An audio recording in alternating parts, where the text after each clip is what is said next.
नमस्कार दोस्तों, मनुकेटिव गार्डन में आपका स्वागत है। तो दोस्तों, आज इस वीडियो में हम बात करेंगे रोज़ प्लांट के बारे में। यानी आजकल जो गुलाब की पत्तियां हैं वो पीली होकर झड़ रही हैं।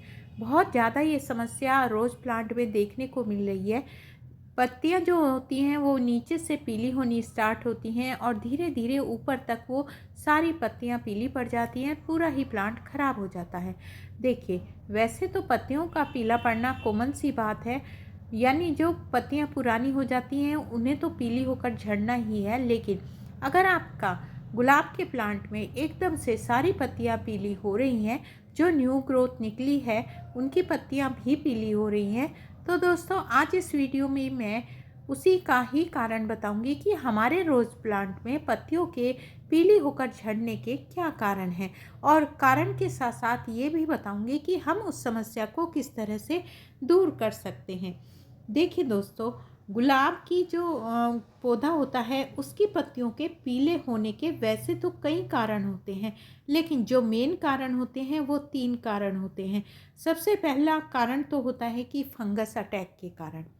जब हमारे पौधे में कोई फंगस कीड़ा वगैरह लग जाता है तो हमारे पौधे की पत्तियां पीली होकर झड़ने लग जाती हैं।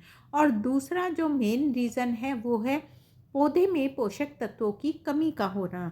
यानी जब पत्तियों में क्लोरोफिल नहीं बनता है या बहुत कम बनता है तो उसमें पोषक तत्वों की कमी हो जाती है, और इस कारण से भी हमारे गुलाब के पौधे की पत्तियां पीली होकर झड़ने लगती है। और जो तीसरा कारण है वो है वाटरिंग। देखिए, कभी कभी हम ज़्यादा वाटरिंग कर देते हैं, यानी मिट्टी में पानी होल्ड हो जाता है और जिसके कारण हमारा पौधा खराब हो जाता है। तो 3 मेन कारण हैं आपके गुलाब के पौधे की पत्तियों के पीले होने के।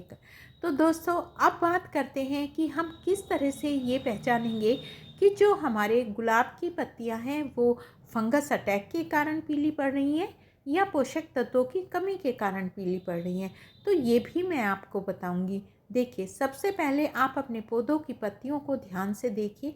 आप ये देखिए कि अगर आपके पौधों की पत्तियां पीली पड़ रही हैं और पत्तियों पर काले, भूरे, लाल रंग के निशान हैं, तो सीधी सी बात है कि ये फंगस अटैक के कारण आपकी पत्तियां पीली पड़ रही हैं। लेकिन अगर आपकी पत्तियां बिल्कुल पीली हैं, कोई भी दाग धब्बे आपके रोज़ प्लांट की पत्तियों पर नहीं है, तो इसका मतलब ये है कि आपके पौधे में पोषक तत्वों की कमी हो गई है, जिसके कारण आपकी पत्तियां पीली पड़ रही हैं। अगर बहुत बार ऐसा होता है कि जो पुरानी पत्तियां होती हैं वो पीली होकर झड़ जाती है, ये तो एक नेचुरल सी बात है। लेकिन अगर एकदम से ही पूरी पत्तियां आपकी पीली पड़ चुकी हैं, तो इसका मतलब यह है कि पौधे में कुछ ना कुछ तो कमी है। देखिए, मैं आपको दिखा रही हूँ कि मेरे रोज़ प्लांट की पत्तियाँ एकदम से बिल्कुल पीली हैं, कोई दाग धब्बे निशान इन पर नहीं है। इसका मतलब यह है कि मेरे इस प्लांट में पोषक तत्वों की कमी हो गई है। तो आज मैं आपको यही बताऊंगी कि हमें अपने पौधे में कौन से ऐसी फर्टिलाइज़र देना चाहिए। आप सभी को पता है कि मैं ऑर्गेनिक गार्डनिंग करती हूँ, बाहर का केमिकल फर्टिलाइज़र बिल्कुल यूज़ अपने गार्डन में नहीं करती हूँ। तो आज मैं आपको ऐसा ही फ्री का एक ऑर्गेनिक फर्टिलाइज़र बताऊँगी जो रोज़ प्लांट के लिए बहुत ही ज़्यादा अच्छा होता है। वैसे तो मेरे जो गार्डनर दोस्त हैं उनको मालूम होगा कि जब मार्च का महीना आता है तो जो टेम्परेचर होता है वो बढ़ने लगता है। रोज़ प्लांट में येलो लीव्स होने का ये भी एक कारण हो सकता है, क्योंकि जब एकदम से ये टेम्परेचर इंक्रीज़ होता है तो उसकी वजह से भी हमारे रोज़ प्लांट की पत्तियाँ येलो होनी शुरू हो जाती है। तो ये समस्या काफ़ी प्लांट्स में देखी जाती है। तो मैंने आपको पहचान भी बता दी कि किस तरह से पहचानें कि हमारे पौधे की पत्तियां फंगस अटैक के कारण पीली पड़ रही हैं, पोषक तत्वों की कमी के कारण। तो अब दूसरा काम हमें ये करना है कि प्रूनर से पहले प्रूनर को सैनिटाइज कीजिए, अच्छे से क्लीन कीजिए। उसके बाद जो अननेसेसरी ग्रोथ आपके रोज़ प्लांट में हो रही है आप उसको कट कर दीजिए और अच्छे से पीली पत्तियों को भी हटा दीजिए। अब चलते हैं दोस्तों कि इसमें पोषक तत्वों की कमी को कैसे पूरा किया जाए। तो आप सामने देख रहे हैं कि मैंने कुछ सब्जियों वाले यानी आलू के छिलके, प्याज के छिलके और केले के छिलके ये मैं धूप में सुखाकर रखती हूँ और इन्हें ग्राइंड करके अपने पौधे की मिट्टी में देती हूँ। और साथ में ये चाय की पत्ती भी। देखिए दोस्तों, आलू के छिलके में बहुत सारे पोषक तत्व पाए जाते हैं, जैसे magnesium, oxalate, fibre, potassium, phosphorus और अन्य खनिज तत्व पाए जाते हैं, जो पौधों के विकास के लिए बहुत ही ज़्यादा जरूरी होते हैं। आलू के छिलके मिट्टी की संरचना में सुधार करके उसे अधिक उपजाऊ बनाते हैं। प्याज के छिलकों में भरपूर मात्रा में पोटेशियम, नाइट्रोजन, कैल्शियम, लोहा, मैग्नीशियम और तांबा जस्ता जैसे गुण पाए जाते हैं, जो पौधों की ग्रोथ के लिए बहुत अच्छे माने जाते हैं। केले के छिलके में आप सभी जानते हैं कि भरपूर मात्रा में पोटेशियम पाए जाते हैं। तो दोस्तों, मैं इन छिलकों को एक साथ सभी को धूप में अच्छे से सुखाकर मैंने ये ग्राइंड कर लिया है और ये बन गया है मेरा ऑर्गेनिक 100% फ्री का बहुत ही ज़्यादा अच्छा फर्टिलाइज़र, जो कि रोज़ प्लांट के लिए बहुत ही ज़्यादा ज़रूरी होता है। अगर आप ये फर्टिलाइज़र अपने पौधे की मिट्टी में देते हैं तो सभी पोषक तत्वों की कमी दूर हो जाती है। साथ ही साथ इसे देने का तरीका ये है कि आप सबसे पहले अपने पौधे की मिट्टी में गुड़ाई कीजिए, 1 दिन की धूप लगाइए, 2 दिन पहले वाटरिंग को बंद कीजिए और उसके बाद चारों तरफ जो मिट्टी है उसे स्टैम्प पर चढ़ाकर चारों तरफ ये फर्टिलाइज़र देकर मिट्टी से कवर कर दीजिए और उसके बाद आप अपने पौधे की मिट्टी में वाटरिंग कीजिए। तो दोस्तों, आज ये फर्टिलाइज़र मैं अपने सभी रोज़ प्लांट में दूंगी। बहुत ही ज़्यादा पोषक तत्वों से भरपूर ये फर्टिलाइज़र होता है। और दोस्तों, दूसरी बात है कि कैल्शियम, कभी कभी कैल्शियम की कमी के कारण भी आपके पौधे की पत्तियां पीली होने लगती हैं।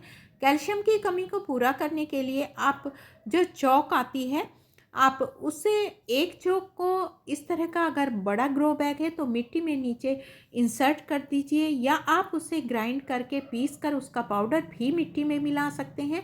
वो कैल्शियम की कमी को पूरा करता है। आप छाछ का भी उपयोग कर सकते हैं। आगे मैं वीडियो में आपको नेक्स्ट वीडियो में इसके बारे में डिटेल से बताऊंगी। तो दोस्तों, इस तरह से आप ये फर्टिलाइज़र अपने पौधों को दें तो आपके पौधे में पोषक तत्वों की कमी दूर हो जाएगी। अब दूसरा, अगर आपके पौधे की पत्तियां फंगस अटैक के कारण पीली पड़ रही है तो देखिए, ये है खाने वाला सोडा, यानी हमें खाने वाला बेकिंग सोडा लेना है, बेकिंग पाउडर नहीं लेना है। तो देखिए दोस्तों, आप सभी ने देखा है मेरे पास ये 15 लीटर की स्प्रे मशीन है और इसमें मैं 4 चम्मच ये खाने वाला सोडा मिक्स करूँगी। साथ में ये मेडिकर का एक पाउच है, पूरा पाउच इसमें मिक्स करूँगी। देखिए, सिर्फ रोज़ प्लांट में नहीं, आप इसे हर एक प्लांट पर इस टाइम इसका स्प्रे कर सकते हैं। कारण ये है, जैसे गुड़हल का प्लांट है, मोगरा का प्लांट है, अब नई नई शूट्स निकल रही हैं, कोमल कोमल पत्तियां निकल रही हैं, तो इसे खाने के लिए मिलीबग है, फंगस अटैक है, कीड़े हैं, बहुत तेज़ी के साथ हमारे प्लांट पर आते हैं। तो इस तरह से आप अपने सभी पौधों पर इसकी स्प्रे कीजिए। फंगस का नामो निशान नहीं रहेगा, लेकिन आपको ये स्प्रे सिर्फ एक बार नहीं करनी है, बल्कि आपको ये 3-4 बार करनी है, यानी हफ्ते में 2 बार इसकी स्प्रे करें।